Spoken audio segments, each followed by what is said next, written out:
Council. I'm Councillor Elizabeth Malvisi, Chair of Babergh District Council, and I will be chairing the meeting tonight. May I now remind you of some of the domestic arrangements. Toilets are situated outside the meeting room and opposite the stairs. Cold water is also available in the breakout area outside the meeting room.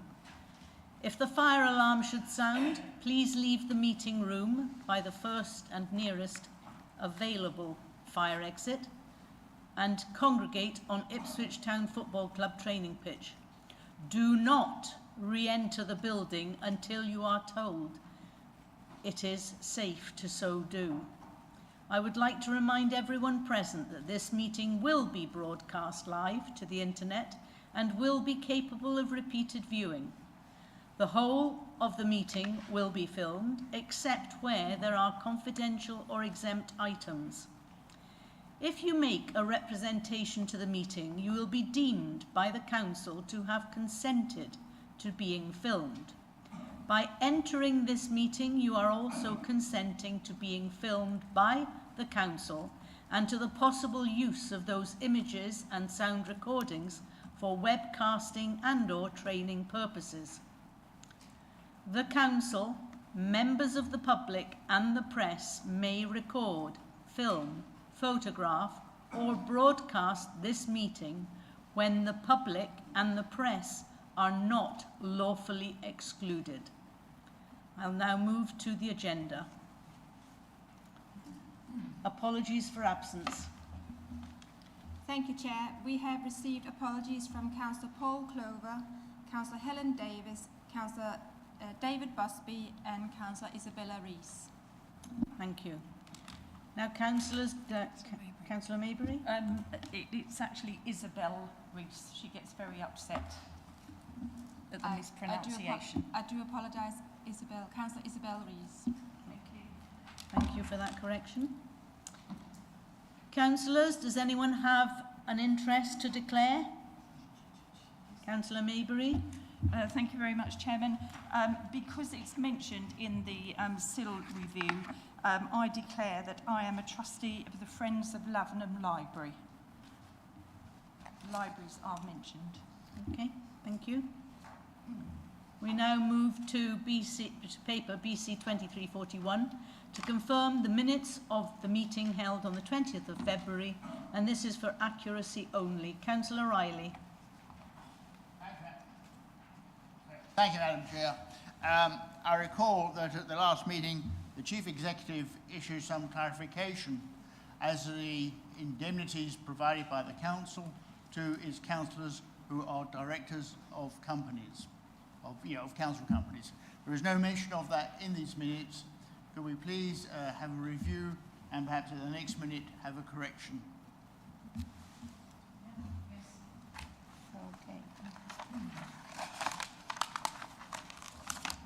Anybody noted an inaccuracy? No? Can I have a proposer, please, to accept? Councillor Osborne. Councillor Maybury, you're seconding. Thank you very much.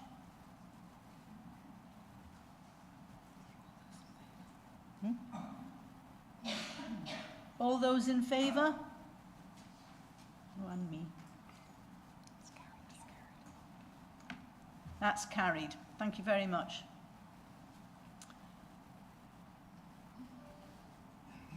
I ask you to refer to paper BC/23/42 for noting. And I would like to invite Councillor Ward, Acting Leader, to make his announcements. Thank you, Madam Chair. Sorry, Councillor Ward. Councillor Maybury? Yes, if I may. Chairman, I attended your civic service at Holy Trinity Church, and I wanted to say thank you very much for that. There were very few of us there, which I thought was a bit sad, and I'm looking around at everyone. I thought that was very sad, but thank you. I've particularly enjoyed the fact that there were lots of small children included in that service, so thank you. Thank you. Councillor Ward? Thank you, Madam Chairman. Firstly, I really must start this evening with the great news this month, and you obviously all know it, you've been informed, that Babergh and Mid-Suffolk were named UK Council of the Year at the IEC Public Sector Transformation Awards at a very enjoyable event in London on the 6th of March. You may have noticed a trophy next to the chairman. This award is presented to a council deemed outstanding in transforming its services and creating vibrant communities. It is great recognition for our staff, for all our councillors across the political spectrum who have served their wards with distinction over recent years, and all the partner organisations we work with. We show what we can achieve despite the challenging financial circumstances that local authorities face. Not just supporting residents and offering good services, which are great value, but being innovative and helping create thriving communities. Well done to everyone involved, but I really do want to give my heartfelt thanks to all of our staff. We in this chamber really appreciate everything you do for our communities. Moving on to the pylons. Councillors will be aware of National Grid's long-running plans for more electricity pylons between Bramford and Twinsted. The Planning Inspectorate has just completed the examination of the proposals and will now prepare a report for the Secretary of State, who will make a final decision. Babergh District Council recognises the need to upgrade the grid to help meet net zero targets, but we have objected to the plans. Significant shortcomings must be addressed. Grid reinforcements cannot come at any cost to our residents or the environment. Not enough has been done to mitigate the impact on our countryside and local communities, and National Grid has not fully considered the impact on tourism. This is unacceptable. We also remain concerned about the cumulative impacts with other developments within the area, including the proposals for an additional power line from Norwich to Tilbury, which would connect to the Bramford substation. And we will continue to work on behalf of our communities on this matter. On a very wet Tuesday last week, Councillor Wyman and I met with local farmers and representatives of the NFU to discuss a number of matters of mutual interest. We covered planning issues, particularly renewable energy schemes and how to meet biodiversity net gain targets, limitations of solar on roofs, designations of special landscape areas, and damage caused by construction of Anglian Water's pipeline. But drainage, flooding and river management was the overriding concern at the moment. I really hope that this will lead to regular contact with the NFU. Finally, last week, Councillor McCraw and I, along with the Chief Executive and Tom Barker, attended this year's DCN annual conference. There was a very full agenda covering skills and employment, AI in local government, cybersecurity, offlog, use of energy in homes, the environment and delivering net zero, and an excellent keynote speech by Olympian Chris Boardman, who is now National Active Travel Commissioner and Chairman of Sport England. Perhaps the most insightful session was on what voters are thinking at the moment and current voting behaviour. There were some sobering conclusions for all political groups. On a brighter note, there was quite a focus on independence, given our greatly increased number, and initiated somewhat inadvertently by the DCN chairman, who was brought to task by our LGA group leader for forgetting to mention us. This gave many of us the opportunity for an I'm Spartacus moment throughout the conference. Thank you, Chairman. Thank you, Councillor Ward.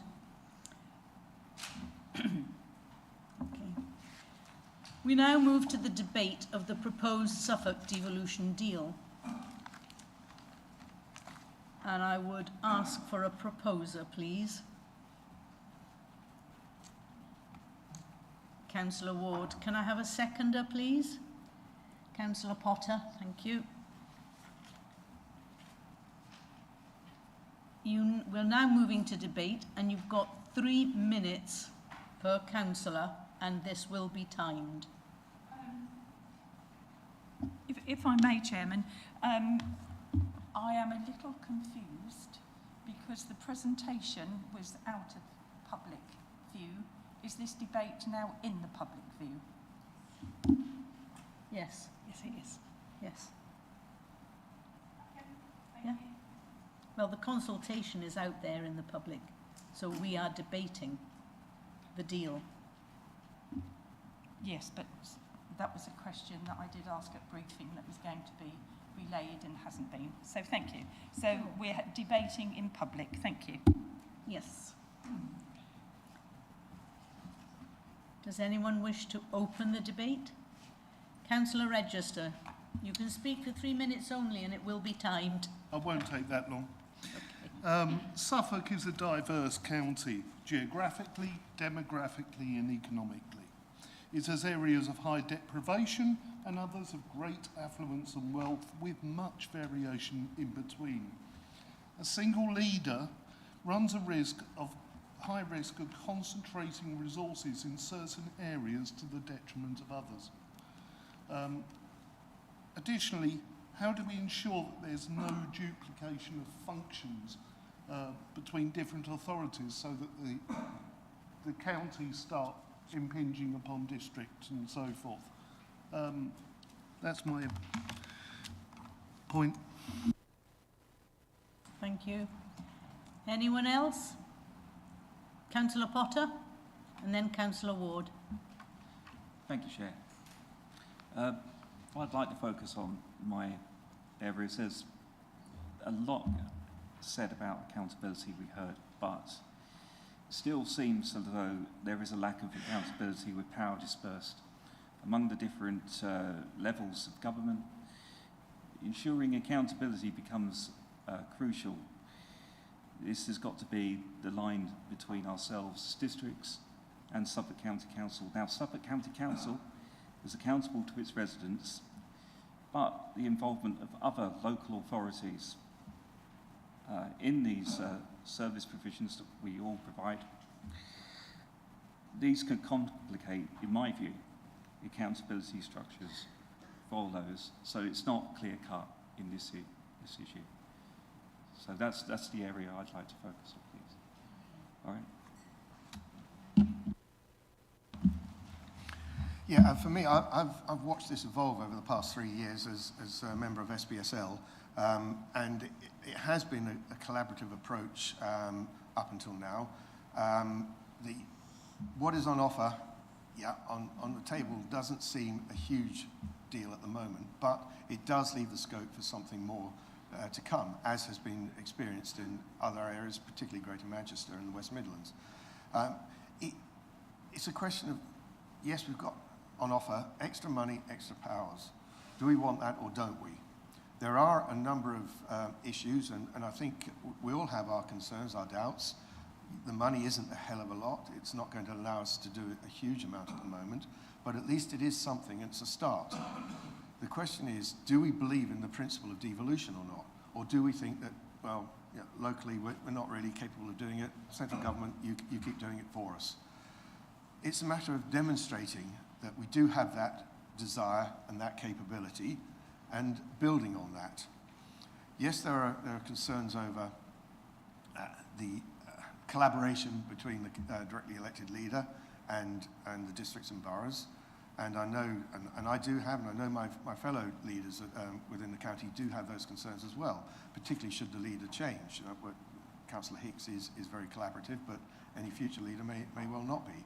And there is no guarantee because it's purely a deal between government and the county council. So that is a significant concern.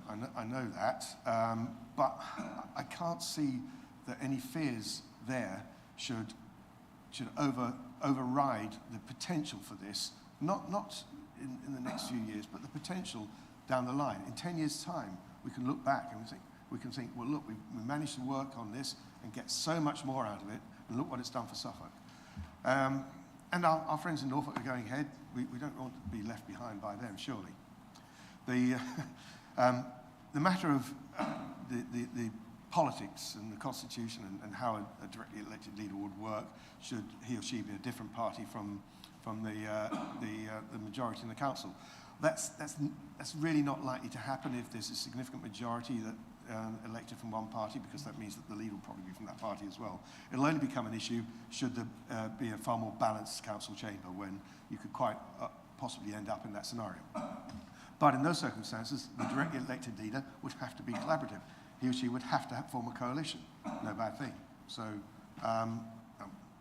we're showing how it works here. I'm going to finish now, but that's all I have to say on it. Thank you, Councillor Ward. Councillor McCraw first, and then Councillor Riley. Thank you, Chair. I'm going to present a slightly distaff viewpoint on this issue. Having attended the briefing, it was noticeable that district councillors and some county councillors took a very sceptical view of the entire deal. I think that should be reflected because I do believe that is what I've heard elsewhere. within and without this council. And obviously Mid-Suffolk will be also replying. It seems a little odd for a government whose lifetime might be measured in mere months to be proposing a 30-year devolution deal. I have to say that seems to me a little bit counterintuitive. And that same government did, after all, have a big debate about whether no deal was better than a bad deal. I have a strong suspicion that this may be a bad deal, particularly for the diminishing return pointed out by Councillor Register, where it literally becomes increasingly worthless. I'm not sure it's worth that much in the first place. However, it's not going to be our decision. It will be the decision of Suffolk County Council, and I believe there's quite a debate to be had at the County Council level. So I'll just leave it there. Councillor Ward is aware of my opinions. I don't think I'm alone in them. And that's all I want to say. Thank you, Chair. Thank you, Councillor. Councillor Riley, you have 3 minutes. Thank you, Madam Chair. Councillor Mead. My only concern is, in fact, that we don't have another layer of bureaucracy to slow things down. The purpose of administration, as we all know, is to preserve itself and to grow. And fine words we have, how this will be a minimal extra cost. I can see over time it will grow. So perhaps our view is that the cost of the new arrangements should be slimmed down as far as possible, and there should be no inherent delays into the other levels of governance over the county. Thank you, Madam Chair. Councillor Maybury. Thank you, Chairman. I'm not alone in being very concerned about the amount of money that is being suggested. Hence, my questions have already been, is it index linked? No. Is there a guarantee on extra monies coming forward? No. Is there going to be extra costs with staffing to actually run this department? And we've been told no, there should be minimal costs.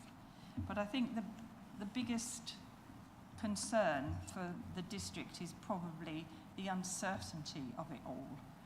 And how do we find certainty? I don't think we will. It's still very much up in the air. I know Councillor Ward has mentioned Norwich, but I understand Cornwall have actually refused to go down the devolution route of this stage 3 or section 3. And that is what worries me. It's if some other councils that could be more aligned to us have said no, or counties, then should we be a bit worried? We rely a lot on tourism and low paid working. There is the suggestion that there will be increased working skills which may increase the wages of our residents, but it's still uncertain, and I'm just a bit concerned about it. Lastly, I would ask that John, the leader, is going to be sending a letter to Suffolk County Council, and I think it would only be courteous if that letter was given to the leaders of the individual political parties before it went forward to Suffolk County Council. Thank you. Thank you. Are you responding? Okay. Yes, Councillor Maybury, I'll be happy to do that. And just for point of information, the Cornwall deal was a level 2 deal, which is nowhere near as much as the level 3 that Norfolk and Suffolk are after. Does anybody else? Councillor Davis?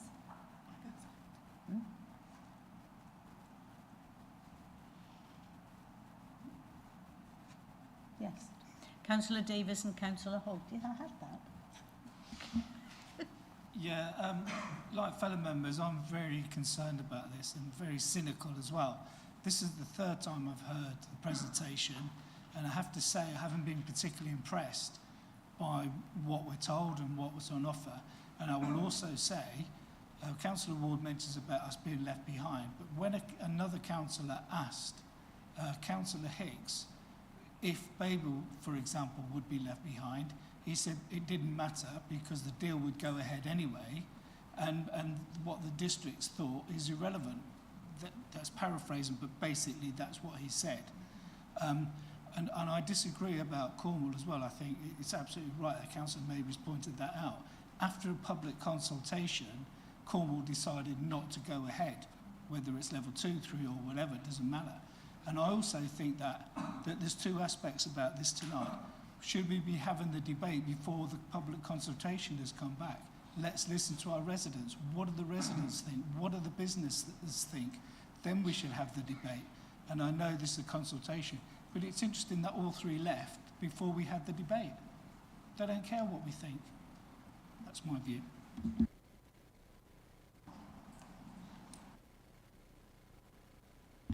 Yep. I'm not in favour of it. I put something in the chat when I was in one of the presentations, and I'll read it out because this pretty much sums it up. This seems a cheap, limp deal that has no long-term benefit. Why the leaders want to take us down this path without a properly funded deal is beyond me. Suffolk needs huge investment. Our roads and infrastructure alone requires massive amounts of money, as do all other services. How is this deal going to resolve this? In real terms, what extra money year on year will this bring in taking into account inflation? What residents want is to see things change. And to me, this doesn't deliver that. More spending power will make very little difference if you don't have sufficient funds to back it up. Anybody else? Okay, we will now. Oh, sorry, Councillor B, I didn't see you. No, I didn't see your hand go I up. didn't put my hand up until after you'd finished asking. Yeah. I just wanted to check with the monitoring officer. As a member of Suffolk County Council, I will be taking part in a vote later on this year, and as such, I don't feel it's right that I should participate in a vote in this chamber. I'm listening to all the views that were being said. I'll hopefully have more information. But some of the concerns that you've got, I think, are ill-founded. But other than that, I don't wish to take part. Is that acceptable? Chair, through you. So actually tonight we're only voting on that to agree that the leader sends back the consultation. But I do agree, Councillor, as you will be part of the decision-making body in Suffolk County Council, you should be minded, and any other dual hatter here tonight should be minded and be very careful about making really strong statements in support or against.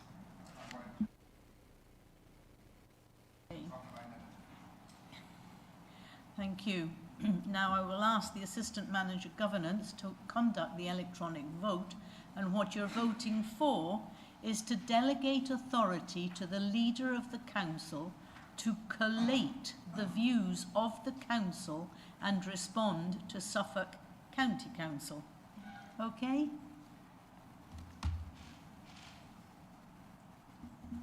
Councillor Riley, may I take your vote, please?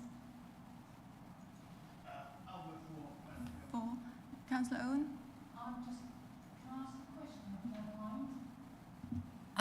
How does he know all our views if we haven't spoken? If you're going to write a letter back, how do you know every single person's views?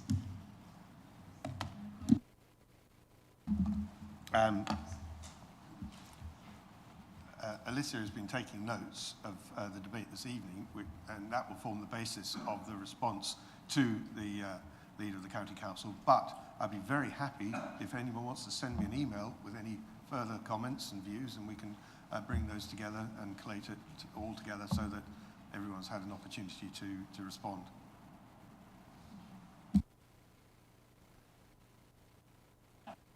You're going to let the leaders see the letter before it goes? Yes, thank you.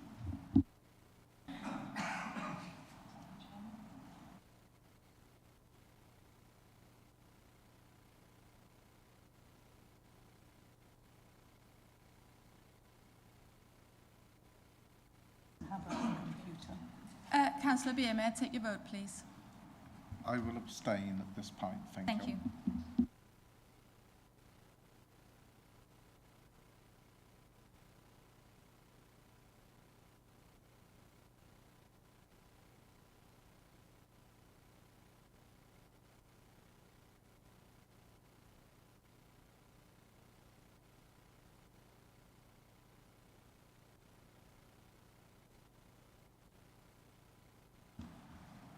Councillor Davis.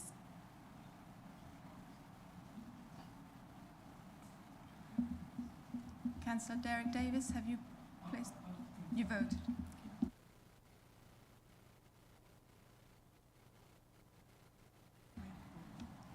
So that is 23 votes for, 3 against and 2 abstentions. So that's carried, Chair. Thank you. Yes, so that vote is carried. We now move on to receive notification of petitions in accordance with Council Procedure Rules. None received. Questions by the public in accordance with the Council Procedure Rules. None received. Questions by councillors in accordance with Council Procedure Rules. None received. I now move to paper BC/23/43, which is to be presented by Councillor Sally Davis. Thank you, Chair. I'd like to recommend for approval the amendments made to the Community Infrastructure Levy Expenditure Framework by the Joint Member Panel. I'll refer to the Community Infrastructure Levy as SIL from now on. I also recommend for approval the SIL Expenditure Framework Communication Strategy. I want first of all to thank the officers for the very thorough report that they have produced, Christine Thurlow and her team, and for supporting the work of the Joint Member Advisory Panel. SIL is money taken from developers in order to fund infrastructure in the areas around that development. More houses and more people need more facilities. There is no one nationally agreed way to organise how these funds are used. In Babergh, we use the SIL expenditure framework set up in 2018 and reviewed annually by a joint member advisory panel. This report is the result of the 6th review. SIL is divided up between Babergh District Council and Neighbourhood SIL, which is allocated to parishes and infrastructure providers. Communities and infrastructure providers, such as GP surgeries and schools, can bid for district SIL.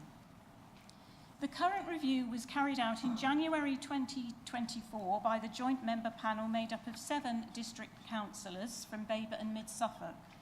They met for 6 meetings over 12 days, and I thank these councillors for their dedication and conscientious approach to this task. It must have been intense. The main amendments are set out in this report. I will not go into detail here, it's a very long report, but I want to pick out 2 important amendments. The first relates to early years settings. We have a new government scheme to extend free nursery places to 30 hours per week for children aged 9 months to 4 years. It looks good on paper, but it has quickly become apparent that many nurseries do not have the facilities to support this policy. The amended SIL framework confirms that district SIL can support extensions of existing schools where early years settings are part of the school, but cannot support private businesses, and that other fundings from development, Section 106 funding, should be secured for new early years settings. This new government policy could have significant implications for district SIL, and we must review this policy regularly. Secondly, officers will be carrying out yearly reviews of completed SIL bid projects. The council was reviewing projects when the money was paid out and when the project was delivered. But now we're going to be reviewing projects a year later. If a project has not delivered as it should, officers will work with the community to remedy this. I'll also mention that the framework reminds us that SIL money must be spent. It needs to be spent. We must encourage and collaborate with communities to submit bids for this money. And that's where the SIL expenditure framework and communication strategy comes in. I ask Council to approve the recommendation that this is reviewed from October 2024 onwards, so that any amendments can be in place before bid round 15 occurs in May 2025. And I ask Council to approve the recommendation that the joint member panel is retained to carry out the 7th review of the SIL expenditure framework next year, if they're willing, after 6 meetings in 12 days, who knows. And a reminder to us all, it is really, really important that communities get the infrastructure they need when development takes place. The sports facilities, the GP surgeries, the schools, village halls, bus shelters, footpaths and cycle lanes, and the rest. We, the members in this chamber and the relevant officers, must continue to encourage parishes and infrastructure providers to ask for money to get this infrastructure in place where and when it is needed. So I ask Council to approve these recommendations. Thank you, Councillor Davis. Can I have a seconder, please? Councillor Parker. We now move to questions. Councillors can ask as many questions as they wish. However, they must be relevant to the subject under discussion, and they must be a question.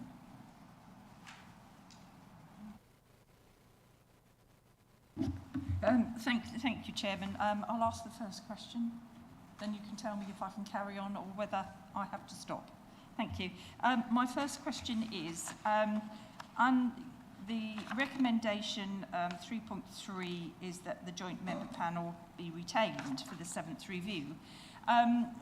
One of our members, Councillor Beer, was on this review and sadly had to end his joining of that review.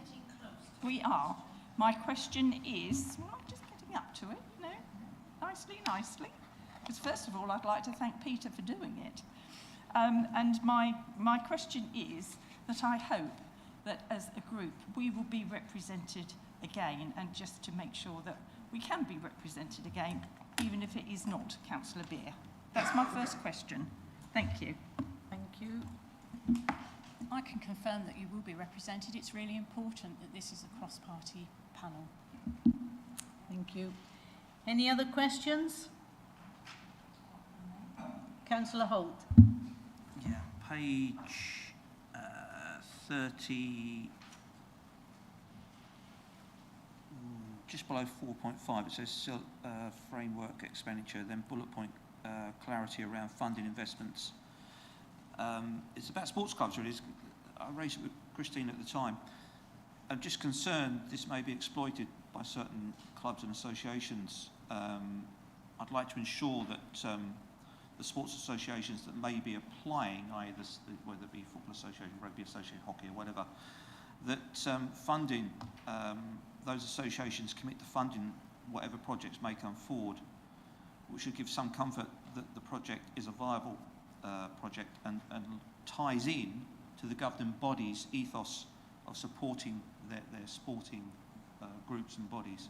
So really, I'm just trying to make sure that we're not going out on our own by supporting some clubs. We want to make sure we tie in with the governing bodies of those sporting associations to ensure that what's being put forward is actually aligned to those governing bodies' themes for the national sports that they represent. Davis, do you wish to respond? I know that this was one of the, I'm not on the panel, but I know this was one of the most hotly debated subjects on the panel. So I think I'll defer to Christine, who was there at the panel, if you can fill us in there.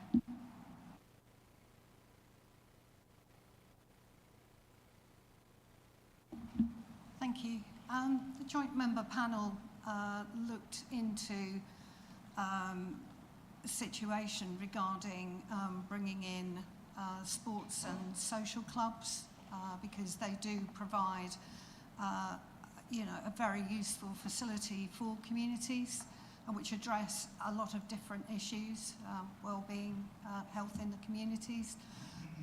So we do have certain documents which need to be completed as part of the SIL expenditure framework. and we take on board the views of other authorities, say for instance with sports clubs, with the Football Foundation, etc., and consider those as part of bids which come forward. So we are inclusive as much as we can of other things that we know. Thank you. Thank you. Any other questions? Councillor Maybury, yes, we're still in question time. Yes, thank you. It's still questions. A couple of clarification points, if I may, please. The first is, can I just have clarification on the community SIL? It's limited to 100,000. What is can you confirm if there is or isn't any other further ceiling limit? That's the first question. The second is on page 31, it talks about car park proposals, and it's talking about EV charging points. For clarification, can you confirm that monies can be used for car parks as well as just EV type things? And the last, because it's all the same, similar, is on page 32. When you're talking about libraries, and I have declared my interest in a library, can you confirm that improvements to libraries can include those libraries that are within another building, i.e. they have a lease or they have a grace and favour space within another building, be whatever it may be? Thank you. Thank you. Councillor Davis? Can I just clarify your first question? You're asking if there's any further ceiling above the 100,000 on neighbourhood SIL? I'm not sure I understand that question, but maybe the officer will. I can also, I think, confirm that the funds can be made for car parks. It's not just for EV charging. And I'll ask the officer to answer the question about improvements to libraries, because that's a detail I don't know. I'll keep it brief. The answer to, through you, Chair, I'll keep it brief. The answer to that is yes, provided there are lease arrangements in place.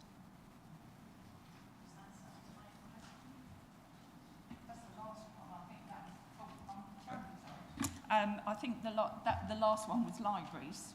But what about the first question about limits, to clarify limits? Because the public are quite uncertain about the limits on the SIL, but they are very interested in it, and particularly in my ward, they have benefited from SIL. Thank you. The ceilings are clear, as you said, on community bids, 100,000, there are no further ceilings. So just to expand that, because I can see, so if a school applies, there isn't a limit on schools, GP surgeries, other forms of infrastructure, so they could exceed 100,000. Thank you very much. Any other questions before we move to debate?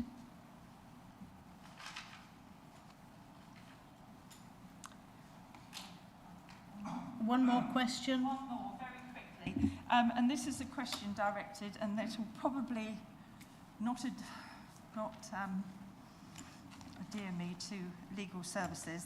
But on page 39, it says, a legal representative, under 7.1, a legal representative from the Council Shared Legal Service has been directly involved in the majority of the reviews and reviewed the documentation and changes. I would like to know how you manage that, because for the past few years I have been trying to get legal services to deal with some legal work within my ward. One is about 10 years old, and the other is, 7 years old. So I'd like to know how you can get them to work with this, but we can't get them to work in the ward. Thank you. Oh, and if anyone from legal services would like to speak to me, I'm around on Thursday. Thank you. Through you, Chair, I think that's a matter that we should take outside of the meeting. So I'm happy to have a conversation with you separately, Councillor Maybury. Thank you. We'll now move to debate. Councillors are only allowed to speak once and for a maximum time of 3 minutes, and those minutes will be timed. Who would like to open the debate? Councillor McCraw? It's not so much a matter of debate, it's just in discussion with Councillor Davis here, and I'd like confirmation of this, that there are bids outside community bids which can be in excess of £100,000. Is that not correct? And I just wonder if that's where the confusion has arisen on the part of Councillor Maybury. Am I correct that you actually do have bids? Because I can recall bids for much larger amounts than £100,000, because there are bigger projects, there are infrastructure projects that can involve much bigger bodies. That was all.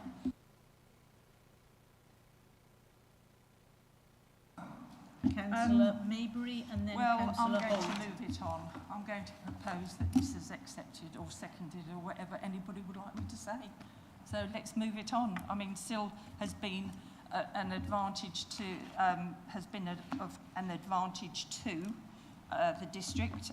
As I said earlier, my ward particularly has benefited quite considerably. We know the pros and cons. We know that it's reviewed annually. We know that we have people on the review panel who have worked hard on this. So let's just go for a vote. Thank you.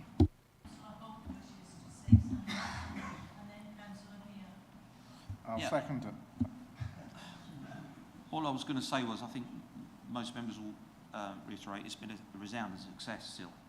It's helped our communities tremendously since it was come to force, and I don't think anyone would criticise it as a whole. But my only concern is that we're adding different layers to it each time, and the pot's dwindling.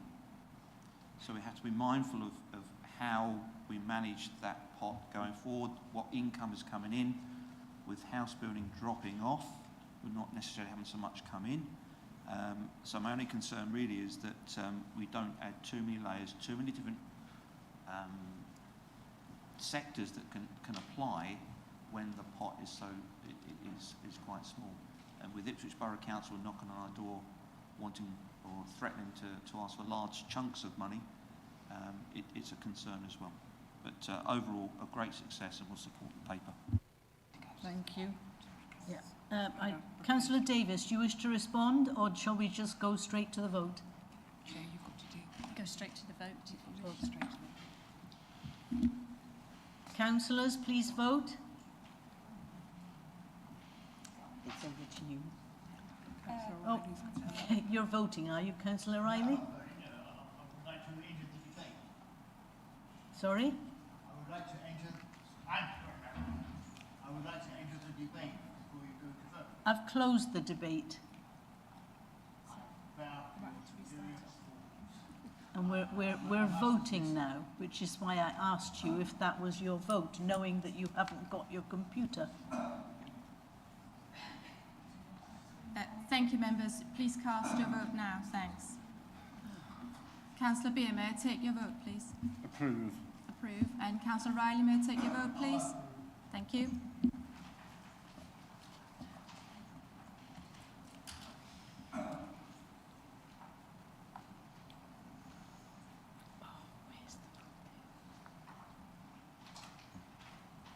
I'm getting there.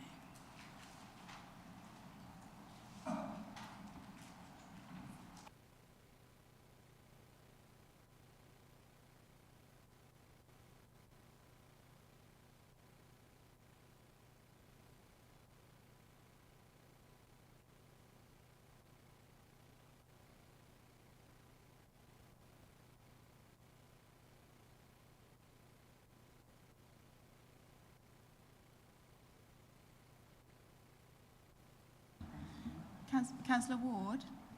Councillor Ward? Councillor Ward, have you placed your vote? Yes. We reran it, so you might have to just do it again, please. Sorry. I was very quick.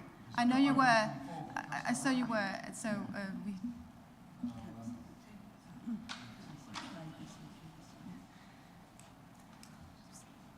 Members, those who voted very quickly, can you just check that you have voted? And if not, can you please place your vote again? Thanks.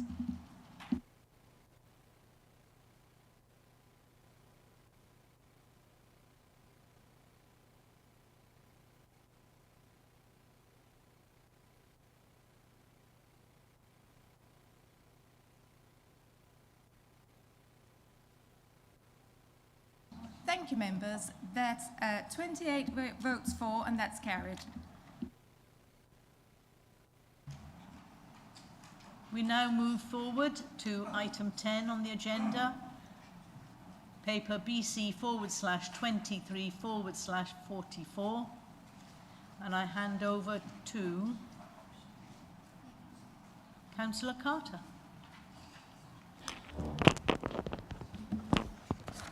Thank you, Chair.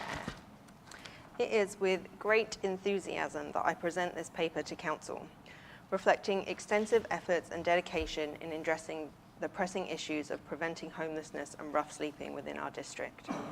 As we confront the ongoing nationwide cost of living crisis, tonight's decision allows us to outline our enhanced strategies in supporting the most vulnerable in our community. This paper has undergone scrutiny by Cabinet, ONS, and has been deliberated upon by fellow council members in the past months. I am delighted to now be able to propose the adoption of the preliminary Homelessness Reduction and Rough Sleeping Strategy 2024, along with its corresponding delivery plan, aiming to evaluate homelessness in Babergh, release the review findings, and devise a strategy to combat homelessness and rough sleeping in the coming 5 years. With this, we will all be striving towards a future where homelessness is a rare occurrence. The reduction and rough sleeping strategy envisions a place where every individual has a place to call home. As we face a surge in demand for housing solutions amidst the economic turmoil, it is crucial to prioritise person-centred approaches and holistic support to break the cycle of homelessness. A homelessness reduction strategy is crucial for us because it provides a comprehensive plan to address and decrease homelessness in our community. It allows for coordination of resources, services, and interventions to effectively tackle the root causes of homelessness and provide support to those in need. By implementing this strategy, we can create more sustainable solutions, reduce the burden on social services, and improve overall community well-being. As stated within the introduction of the strategy that is attached to your agenda, for many people, the term homelessness evokes images of the rough sleeper. However, homelessness and the services provided by the local authority are far more complex and widespread than this. This can include people living in insecure, unsuitable, or unaffordable housing, as well as those required to leave their existing housing, often through no fault of their own. This strategy seeks to destigmatise homelessness and empower residents to seek help and act on advice at the earliest opportunity. I would now like to remind you of what our priorities are. Early upstream prevention and intervention, making rough sleeping rare, brief, and non-recurring, ensuring the health and well-being needs of households whilst met in temporary accommodation, expanding and future-proofing the role and remit of Central Suffolk lettings to continue to improve access to private rented sector, mitigating against the impacts of the cost of living. From page 167 to 169 in your agenda, you'll see the delivery timeline of this project, where it has been and where it is going. Whilst the Housing Solution Services has ambitious goals for the next 5 years, with a strategy outlining key areas of focus to enhance the well-being of residents in Babergh. To summarise the figures of what has already been done, between 22 and 23, Babergh received 627 homelessness applications, compared to 581 in 21-22. During April 2019 and March 2013, the Council urgently rehoused 246 households at the risk of homelessness. Additionally, the team prevented homelessness in 579 cases by offering practical help and early intervention services. Contact with rough sleepers is made within 24 hours, providing outreach support and specialised services. And since 2020, 41 former rough sleepers in Babergh have secured long-term accommodation. Given the current cost of living crisis and the urgent additional needs emerging, the implementation of this strategy is timely. After all the information provided in recent months, I trust that officers and their team have provided a solid plan to address the homelessness challenges facing Babergh residents. And I hope that you feel confident enough to vote in favour of adopting the draft Homelessness Reduction and Rough Sleeper Strategy 24, along with the accompanying delivery plan. I would like to end by saying I'm truly grateful to the officers for their efforts in crafting this strategy and for patiently walking us through it. Thank you. Thank you very much. Can I have a seconder, please? Councillor Davis. We'll now move to questions. Councillors may ask as many questions as they wish. However, they must be relevant to the subject under discussion and must be a question. And I would ask if councillors can please enunciate so that members can hear what's being said. Thank you, Councillor Maybury. Thank you very much, Chairman. Councillor Carter, I'm sure what you said was really, really interesting, but I hardly heard any of it. So perhaps you would like to send me your piece by email, which would be lovely. One thing I did pick up, which may have been wrong, is that this review is for 5 years. Yes.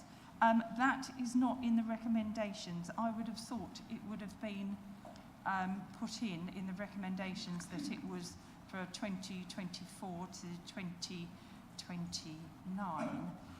Is always useful when we're looking for policies later on that they have the correct date. That's my first question. Shall I sit down and let someone else have a go? Thank you. Councillor Carter, do you wish to respond?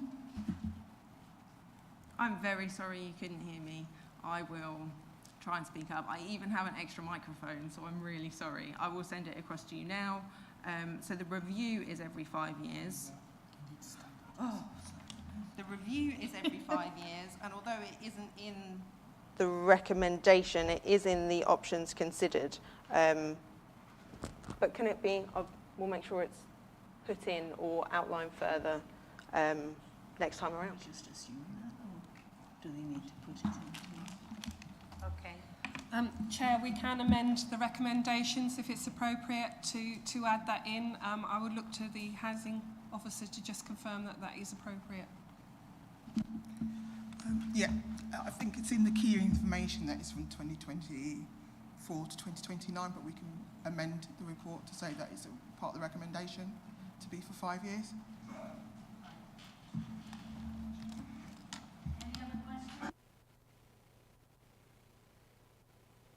Councillor McLaren, ladies first. Of course. Thank you, Madam Chairman. I'll ask my first question, then I'll sit down, and then I'll ask a second question. Councillor Carter, on page 133, we've got the plan for Babergh and the plan for Mid-Suffolk with the challenges. I'm just interested why they were different, because in my view, and probably in the view of everybody, all those challenges and prior are the same across both councils, and I just wondered why there was a difference. So that's page 133. Thank you. Thank you, Chair. Any other? Councillor Riley? Or did you want to respond? Well, I would just say, although we are merged, we are different, and there is a proportional difference as to what is needed within each area. Councillor Riley, then Councillor Ward. Thank you, Madam Chairman. Well, the first question, of course, is to confirm with you that we are not looking after any homeless people for the other districts or areas outside Babergh.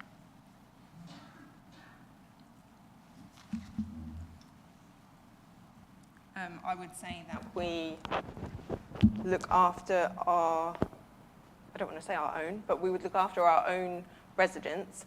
And if someone was to come into the area and then try and claim homelessness or put a homelessness plan in, we would look at whether it would be suitable to send them back first. And if not, why not, and where would be most suitable for them to be. Thank you. Thank you. I have another question. Carry on, Councillor Riley. I wouldn't be surprised if you did have another question. So let's move up then to page 141, actually. And it's where are our rough sleepers?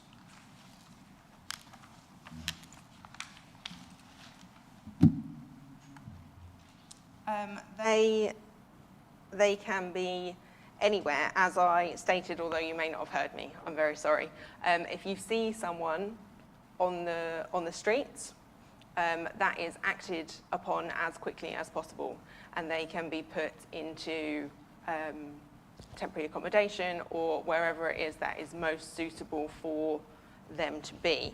I have had a few people contact me and say that they are sleeping in their cars, and that has been dealt with appropriately wherever it can be. You may find people that are sofa surfing from place to place. You will hear from other people that Babergh doesn't have a homelessness issue. And I think that this paper in front of us proves that although it may not be as great as some other towns and some other cities, there is still an issue. But one of the things that we need to do is encourage people that if you see someone or if you hear of someone, to report it or to come forward and let us know. Otherwise, we won't know where they are. But they are out there.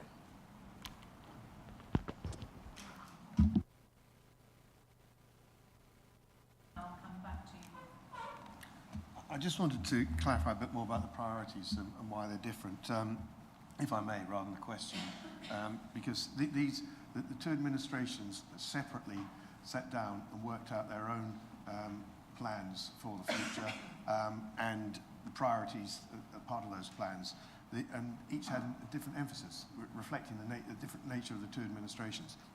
There's a huge amount of overlap, as you'd expect, but that's exactly why you see those different there, because they are the plans and the priorities from the two different administrations.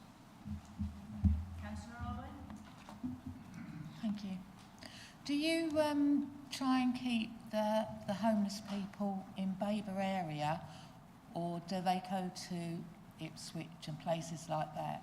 Because I do hear that sometimes they're put further away rather than in our Babergh area.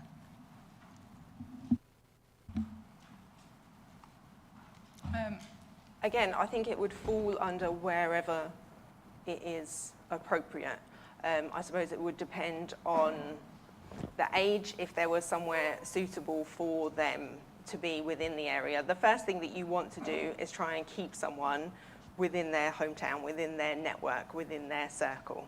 But if there is greater support for them elsewhere, that may be the most appropriate place for them to go to be able to receive the support that they need.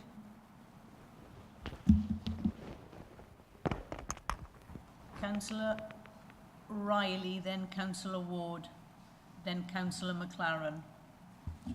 Thank you, Madam Chairman. Can we go, please, to page 125? At the very top, there are no financial implications to the final production and launching of the strategy, other than the nominal cost. There's a very narrow interpretation of what are the financial implications of the strategy. Fine words, butter, no parsnips. So are there any guesses as to how much this strategy and its implementation is going to cost us?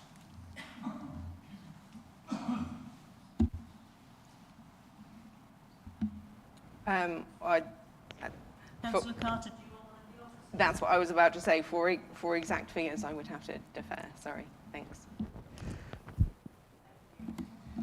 We're able to deliver the strategy within our existing resources and from grant funding. Sorry. We're able to do fund the strategy through our existing resources and from our grant funding that we get to work with homeless households.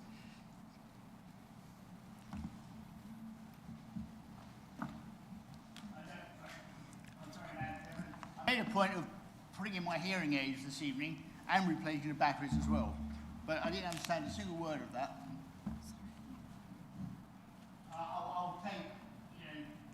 I'll wait until I read the minutes.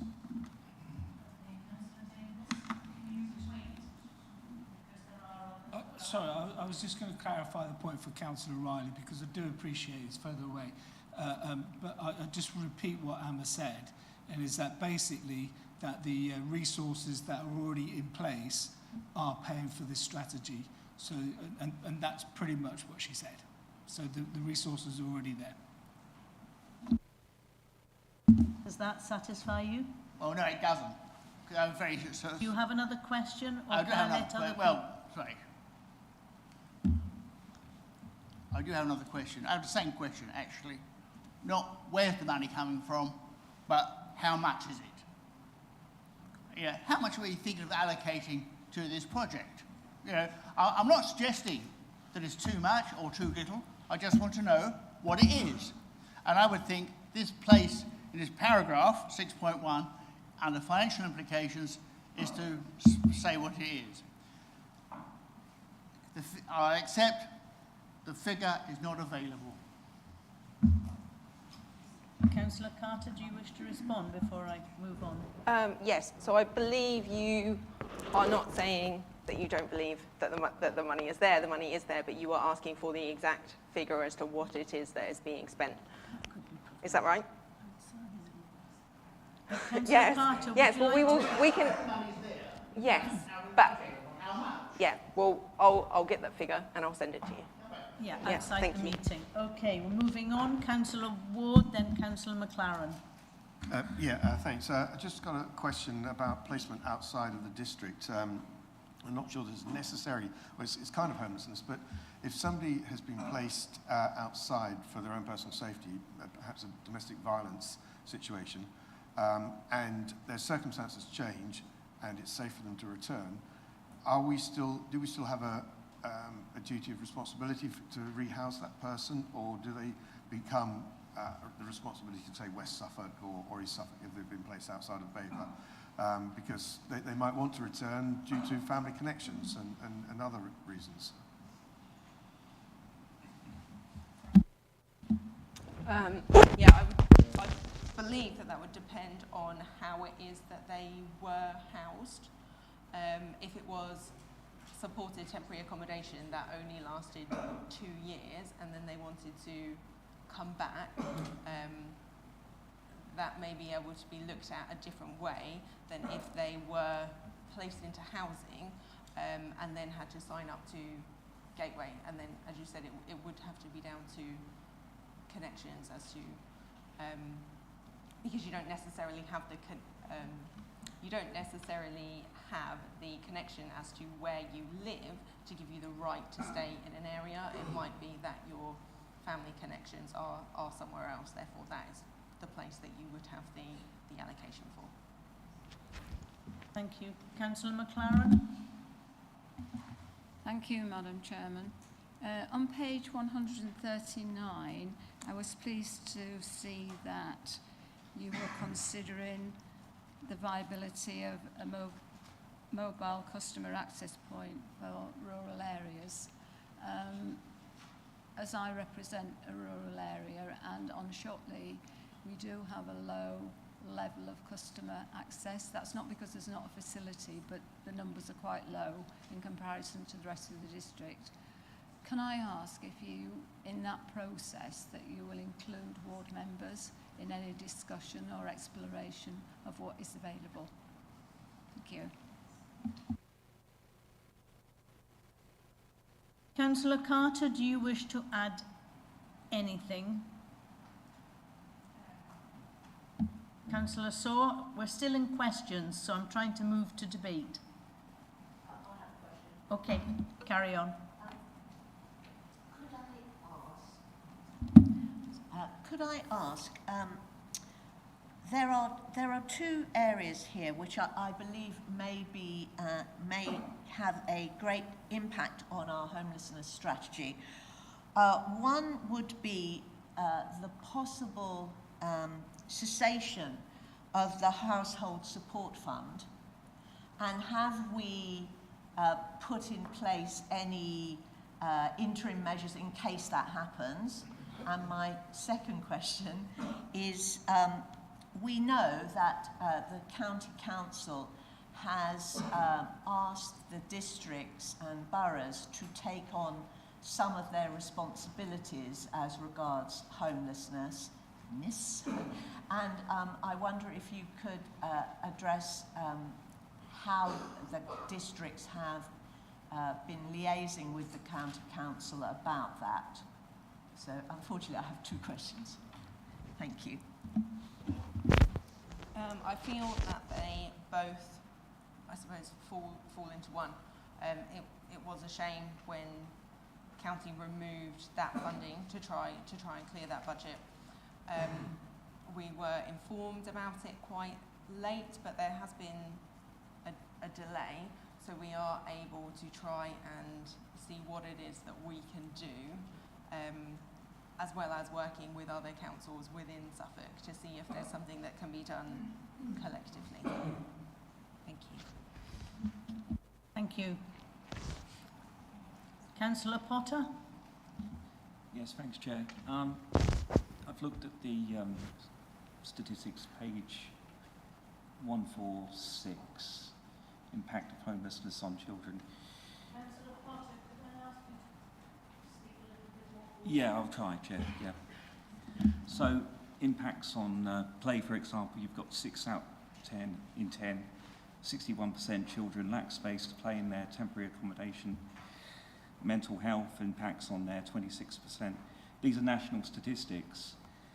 And then I think if you go to the following page, Babergh, Mid Suffolk, 38% of individuals in temporary accommodation in Babergh are children, and individuals accommodated in temporary accommodation Mid Suffolk are children, 33%. What measures are we taking to try and bring that number down? That's obviously quite an impact on younger people there. So, anything you can provide. I struggled to hear you. I am really sorry, but I think you were asking about children in temporary accommodation. Yes, based on key facts on pages 146 and 147, what strategies are we sort of helping to provide that? Because obviously impacts on children, you've looked at national statistics there from the Roundtree Foundation, and also it's quite high on temporary accommodation as of the 31st of January 2024. So what are we trying to do to try and bring that lower? So the aim to reduce the amount of time that children spend in temporary accommodation is always being worked on and is always being looked at. I think for things like their mental health, there is more support there. Councillor Carter, can you address the chair, please? Sorry. With children in temporary accommodation, we are always working to go towards reducing the amount of time that they are spent within temporary accommodation. In regards to their mental health and how they are coping in such things, they can always be put forward to outside organisations to help with things like that. Schools can be made aware exactly how things were, I suppose, with COVID, when the vulnerable children were recognised. We can do the same again then. Councillor Potter, does that answer your question? I'm sorry, but she has to project to the chair. Yeah, that's fine, Chair. No more questions. Okay. I do believe that his questions are finished, and we now move to debate. And if you are happy, Councillor Carter, maybe we can move straight to the vote.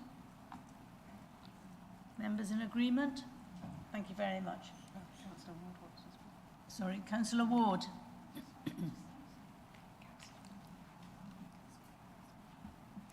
Sorry, I just wanted to put some clarification on the housing-related support matter, which County Council are withdrawing their funding for. It is going to require some extra work from the districts and boroughs, and possibly some extra funding from districts and boroughs. But in order to buy some breathing space to work up a new model, Suffolk public sector leaders have agreed to use just over £1 million of the pooled business rates funding to cover this for the next year, so that it gives us time to work out a longer term solution for this.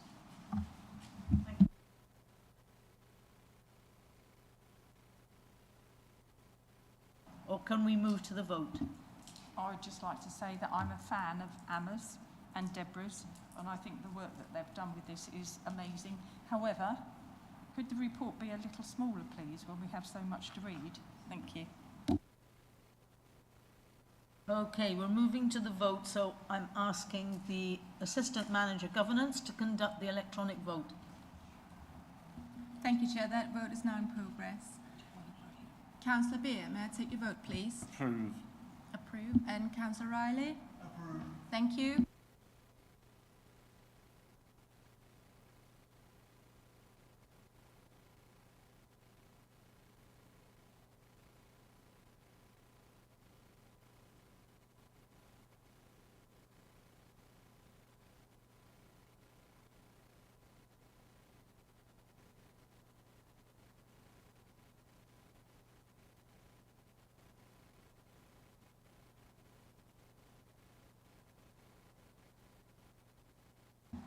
Thank you, members. That's 28 votes for, and that's unanimous, Chair.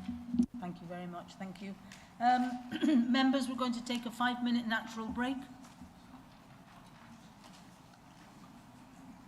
Don't all jump at once.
officer to introduce paper BC/23/45. Thank you, Chair. Currently, the Council's permanent Section 151 officer is currently on a period of long-term absence, and Miss Watling, our interim corporate manager for finance, has been covering the role as the deputy. However, because of the uncertain nature of when the Section 151 officer will be returning, it is felt prudent to appoint Miss Watling as the Section 151 officer in the interim period until the Section 151 officer returns on a full-time basis. Thank you, Chair. I have nothing else to add. Thank you. Can I have a proposer, please, Councillor Ward, and a seconder, Councillor Hurren? I will now ask the Assistant Manager Governance to conduct the electronic vote. Ask for questions first, Chair. Sorry? Questions first. Oh. But no debate, just questions. Does anybody wish to ask a question? Councillor. Thank you, Madam Chairman. I've only got one question. This council, in its previous lifetimes, had the habit of having staff invoice the council for various services, so they did not appear under the HR budget.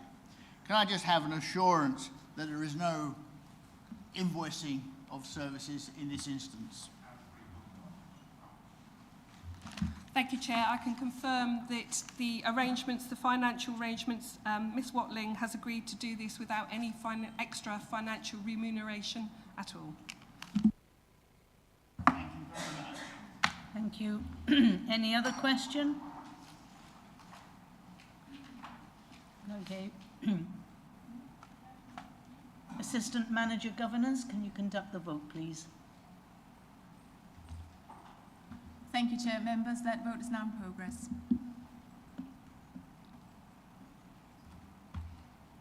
Councillor Riley, may I take your vote? I'm voting for. Thank you. Councillor Beer, may I take your vote? Approve. Thank you.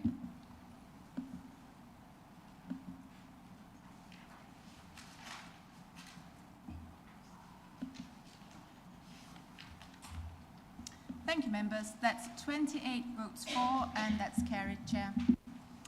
Thank you very much. We now move to item 12, which is paper BC/23/46, the revised pay policy statement, and I'd like to invite Councillor Ward, acting leader, to introduce this paper and to move the recommendations in the report. Councillor Ward. Thank you, Madam Chairman. I'm pleased to introduce report BC/23/46, the revised pay policy statement. The councils are required to produce a pay policy statement for each financial year under section 38(1) of the Localism Act 2011.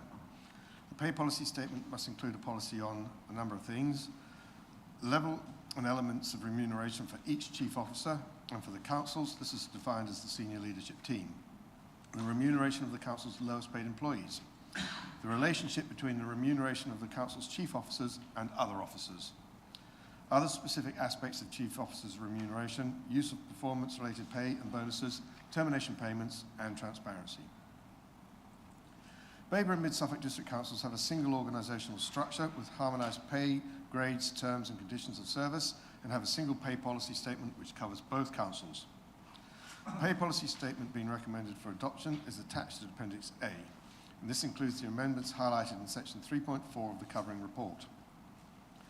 Now, turning specifically to the substantive change, the matter of the Chief Executive's salary, I would first like to remind members of the history. In March 2022, Council approved revised salary levels for our senior leadership team, the first review since 2011, when the partnership with Mid-Suffolk started. This was guided by a review by ILGA and benchmarking against similar roles in other councils. There was also a commitment to review pay across the whole workforce, to be completed by the 31st of March 2023, and this has been done. The only thing that remained to be done was a review of the Chief Executive's salary. The new salary range is specified at paragraph 1.15 of the pay policy statement. Paragraph 6.1 of the covering report presents the financial implications of the proposal, and paragraph 6.2 gives members some further information on forthcoming changes to the senior leadership team and the savings that these will give the councils. Finally, I'd like to draw members' attention to paragraph 1.4 of the pay policy. This is an uncomfortable issue for any council to have to debate, but we do need to be guided by the words of our policy. And it states, in the context of managing scarce public resources, remuneration at all levels needs to be adequate to secure and retain high-quality employees, but at the same time needs to recognise that this is public money. Now, you all know that there's a shortage of qualified, able senior executives in both the private and public sectors. We need to be able to retain, but we also need to be competitive when recruiting. This revised pay policy will enable us to do this at the most senior level and completes the process we started 2 years ago. I would now like to propose the recommendations in section 2 of the report. Thank you, Councillor Ward. Can I have a seconder, please? Councillor McGraw. We'll now move to questions. As always, you can ask as many as you wish. However, they must be relevant to the subject under discussion and must be a question. Who would like to ask the first question now? Why would I look towards Councillor Riley? Entertaining, informative and interesting, and thoroughly relevant to the occasion. Thank you for the invitation. All right, okay, first question, please. Let's go to page 270. And we talk about evaluating the item 1.12. The chief executive post is previously evaluated and so reevaluated again. Okay, who does the revaluation? Is that in-house or do we use external people? We have used external support on this in order to benchmark against other chief executive salaries. Yeah. Any other questions? Councillor Parker? I'm sorry. You can... I'll come back later. Yes, you can come back later. Yeah, thank you, Chair. It says Bryn Vale on there. I'll be Bryn Vale for the... No, Bryn Hurren for the evening. That'll be fine. Just as a matter of clarification, paragraph 1.11, at the end there it says it should also be noted that 50% of one of the 7 remaining director posts is funded by health. Explain that. What does that mean? Yeah, it's the Director for Communities and Wellbeing is a joint post funded by not just Babergh Mid Suffolk, who are 25% each, but also 50% by the Integrated Care Board.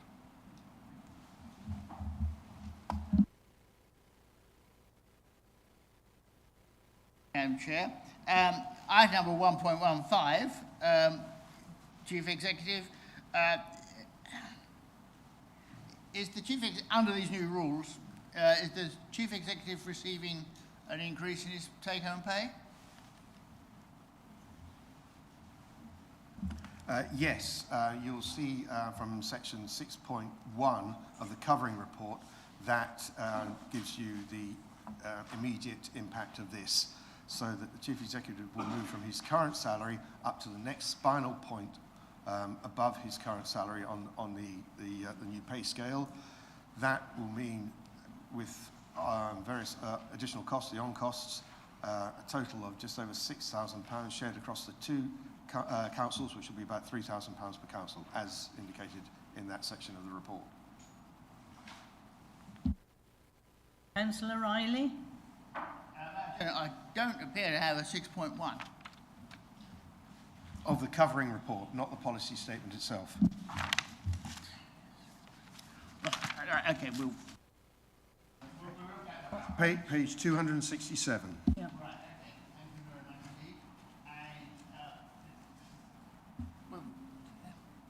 With your question, Madam Chair, I'll carry on.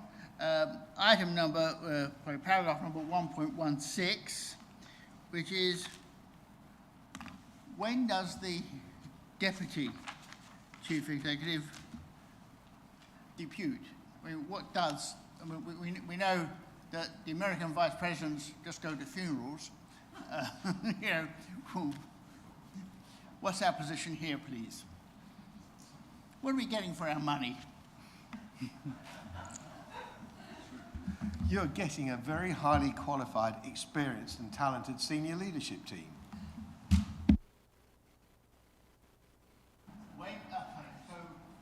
Although the occupant has the title of deputy, she doesn't exactly deputise. It is merely an honorific.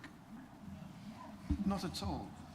Kathy Nixon is the Deputy Chief Executive. She deputises for the Chief Executive. Thank you. Well, can I ask when? You know, well, you know. Like this evening. I'm sorry, Madam Chairman. Sit.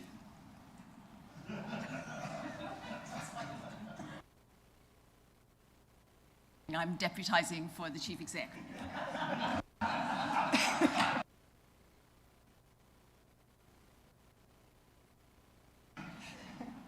Doubtless you're worth the extra money. Any other questions? Councillor Holt and Councillor Jameson. Thank you. Right.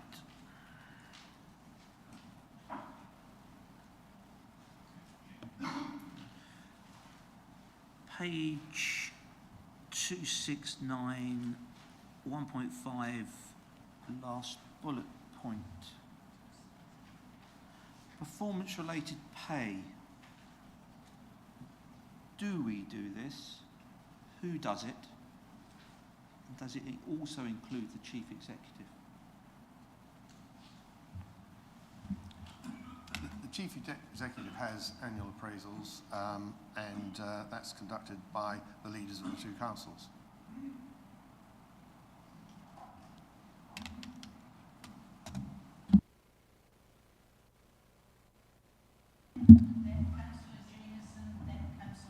Are those details ever shared, as in the review, or is that kept between the two leaders and the Chief Executive? Because we're all responsible for the Chief Executive, and we're all, hopefully he's answerable to us all. And I think it's just important that we have an understanding of how he's reviewed and what benchmarks are used in that review. I mean, we all possibly have different opinions as to how well he does or not, as the case may be. But I just feel as though it's a closed shop, and I'm not sure if our group, all the group leaders, whether it's shared with them or whether it is just contained between the two individual leaders of both authorities. Well, in terms of the benchmark and what the Chief Executive is assessed against is the delivery of the two corporate plans for the two districts. So that those two documents will give you a high-level guideline.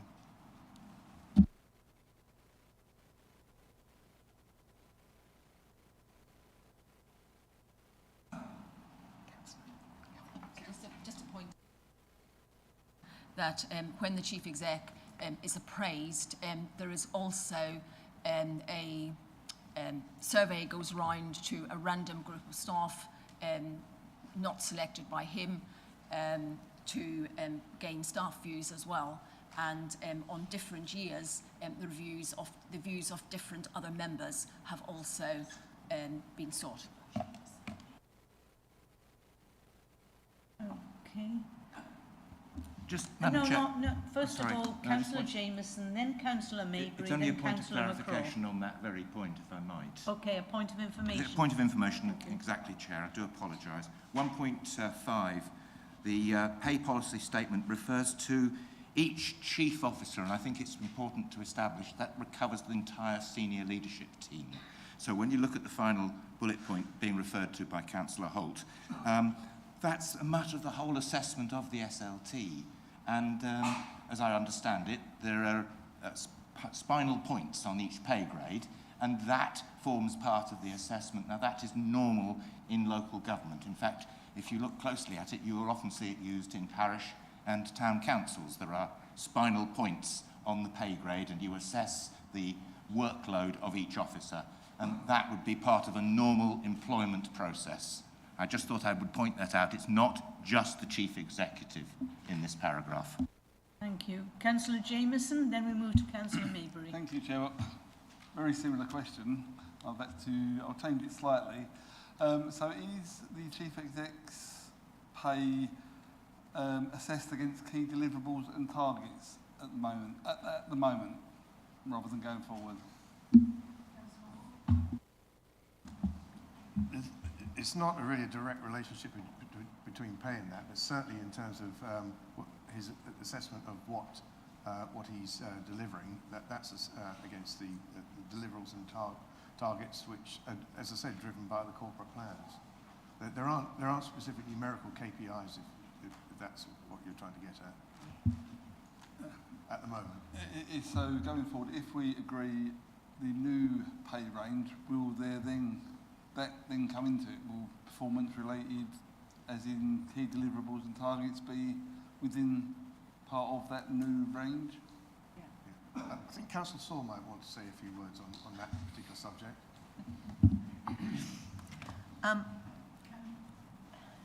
Thank you. Councillor Saw, it's Councillor Maybury. I didn't see your hand up. Sorry, I was inviting her to answer on my behalf. Oh, right, okay. Right, no, I wasn't pushing in.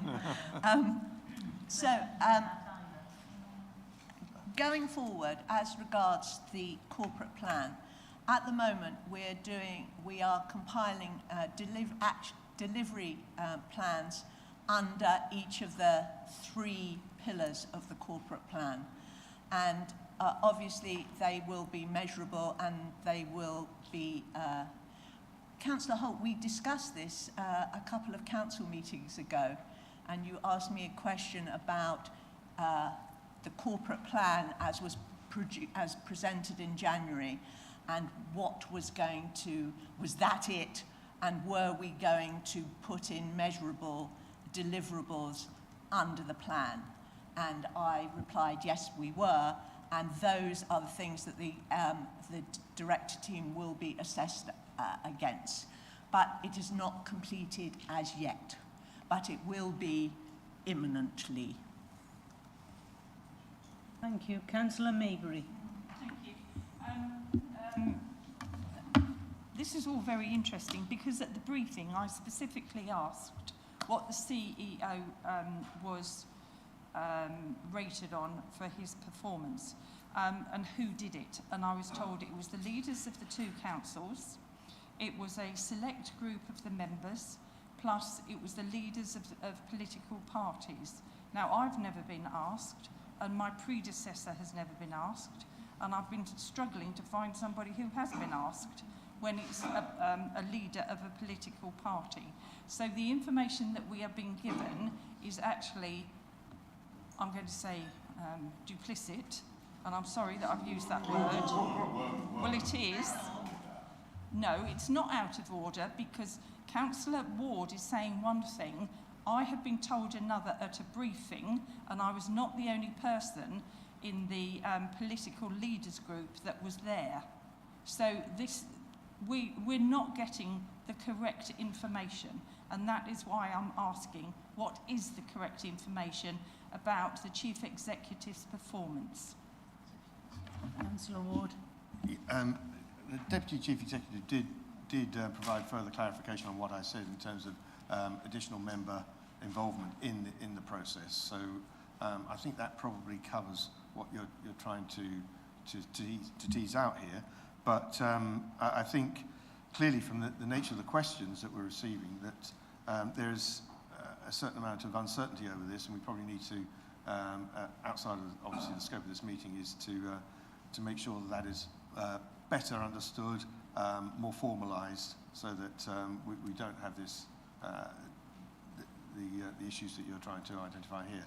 But I will say that the objectives that the Chief Executive is measured against are clear and I'm sure could be shared with you. I'll come back on that, because actually, Councillor Ward, you were actually at that meeting. Yes, but you were actually at that political leaders meeting. Are you making a statement or asking? No, I'm asking the question still, because you were actually there. Councillor Plum is willing to answer that. I will try and answer. As one of the political leaders here tonight, John is not the political leader of our group, so you're mistaking what he is. And in such a position, I wouldn't dream, from a political leader's point, of taking on any decision about a salary. Thank you. Thank you. Councillor Holt. Two things. The communities post, which Councillor Parker mentioned about who pays for it, is now a shared post with the economy. So, are the health funding half of the economy post as well as the communities post, or how is that now going to be split? Because obviously it's a dual role, but surely the health board or health funding wouldn't necessarily cover the economic side of that. There are changes to the senior leadership team underway. Perhaps the Deputy Chief Executive, do you have any further comment on that?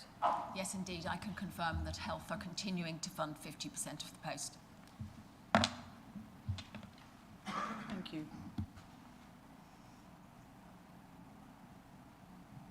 Council, we want more questions? Do we want? Well, if you have one, can you share it with us as quickly as possible so we can move on to debate? The page 272, 1.21, the council pays market forces supplements to some posts. Supplements, who receives these and how much are they? Indeed. Members, I don't have a list here with me this evening, but it is in particular for posts that are hard to recruit to, usually posts where we have gone out to advert, 1, 2, 3 times, and the feedback has been that our salaries were not meeting the benchmark for other places. So that would be one of the reasons where we would pay a market forces supplement. A good example of that is in, say, planning, where there was difficulty recruiting to planners. There's a shortage nationally, and so planners, for example, have a market factor supplement. Also to say that those supplements don't last forever, that in the first instance we usually, as per our policy, give those for 2 years and then review annually thereafter, looking at the market. But very happy to, outside the meeting, to share more information about the posts in the authority that have a market factor supplement. And perhaps I could add as well that I would hope that there would be a need for fewer market factor supplements now that we have completed the pay and reward review and have had job roles re-evaluated and further benchmarking carried out. Thank you, Cathy. Councillor Holt. To some degree then it blows apart our pay structure, because you've got a structure that you can't, what you're saying is that you can't recruit officers in and you're paying them a supplement to come. So in effect, what's the point of having a pay structure if you break it? And of course, we would always do that within the remit of a policy, and of course we have a particular policy for that purpose. Thank you. And that's what we're trying to sort out. Okay, is that the questions over? Councillor Ward, do you wish to add anything, or can we move to the vote, move to debate? Move to debate, please, yeah. Yeah, okay, thank you. Who's going to start the debate? Councillor Holt. I find this paper confusing. I don't see much detail to a point as to how much this is actually going to cost this authority, this council. I mean, what is the financial impact of this paper we've got in front of us to this authority? All we've really got is the chief exec's wage parameters being altered, but the knock-on effect for the directors, what is the potential? What is that going to cost this authority? Because there's no real detail. There's a lot of words, but no real financial detail as to what the effect is going to be. Sorry, we're back in questions, are we? Was that a question? It was a statement. a statement, so we're in debate. Councillor McCraw, then I'll come back to... Well, I was just going to say, Chair, as seconder of the motion, I'd like to reserve my right to speak at the end of debate. Okay. Anybody else wish to enter the debate? Councillor Beer. Thank you, Madam Chairman. Well, looking through this and listening to the comments that have come out, I do recognise that our staff do an excellent job right up to the senior level, but there must come a point in time when we can no longer afford to pay these high increases. We don't know what their final total is.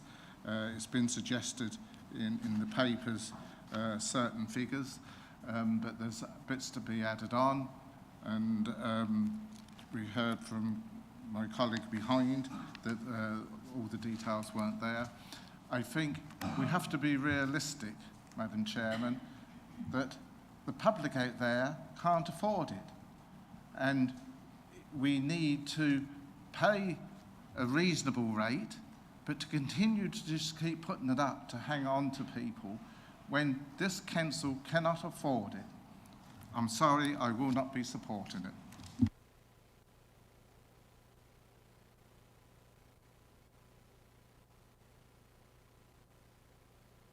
Councillor McCraw. Well, if that's it then, I'll just say that I've always felt, You're going to wrap up. and I think this was somewhat predictable, but I've always felt that the labourer is worthy of their hire.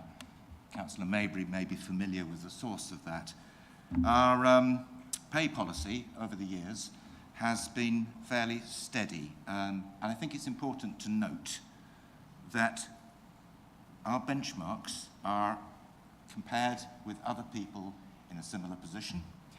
The budgetary costs are included within the report. In the early paragraphs, it states that although there is a £3,000 a year per council cost due to this paper, it also counteracts that with the £59,000 per council saving in the restructuring by moving to a deputy chief executive and taking away one strategic director. And the other thing is that in terms of our remuneration of our chief officers, we have to pay to get the people we need and to retain those people, and also to be able to recruit in the future. We don't want to have to use interim officers who generally end up costing twice as much, and that would be a real serious impact upon our budgets. Now, this is all budgeted for. It's already accounted for. Our multiples, compared to a level 2 officer, are actually below the norm. 4, 5 or 6 times, and our chief executive, I think, am I correct, it's 7 times the level 2 officer, whereas the maximum, I believe, is 9 times. So these are proportionate. Overall, with the changes being made, there's a saving, and I think we should just move to the vote and pass this immediately. Thank you. Councillor Ward wishes to wrap up. Yeah, I do wish to wrap up. I just wanted to remind Councillor Holt that we look at this paper every year. It's the same format, the same content, pretty much every year. And the detail is all in the paper. Councillor McCraw has summarised it quite clearly, I think. And to Councillor Beer, he said keep putting up salaries. The fact is we don't. This is the first time we've reviewed the Chief Executive's salary since he joined us. It is not something that we do every year. It isn't a constantly increasing amount every year. And we have to recognise the market out there. These are people that are in very short supply. It's market forces. It's supply and demand. There's a huge demand for highly qualified senior staff, and there aren't the people out there. And we have been lower than benchmarks against other authorities. This is redressing that balance and putting us pretty much in the middle, neither too low nor too high, kind of the Goldilocks zone. So it's the right thing for us to do. We have to keep looking at this, but we won't need to do it again for another few years. So this is just setting us up for the future. Thank you, Councillor. I'll now ask the Assistant Manager Governance to conduct the electronic vote.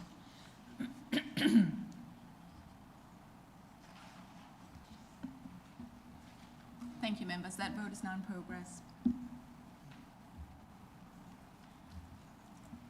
Councillor Beer, may I take your vote, please? Against. Thank you.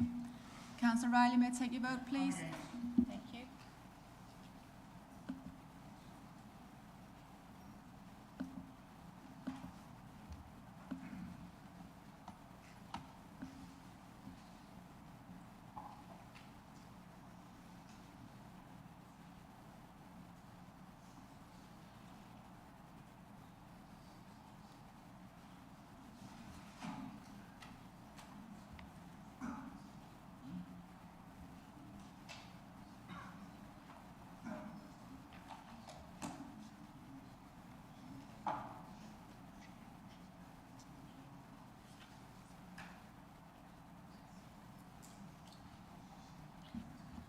Thank you, members. That's 20 votes for, 6 votes against, and 2 abstentions.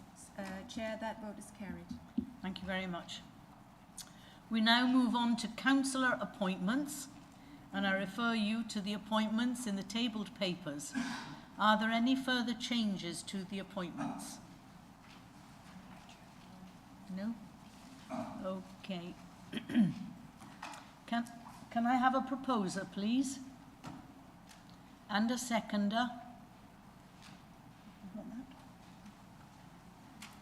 And I will now ask the Assistant Manager Governance to conduct the electronic vote.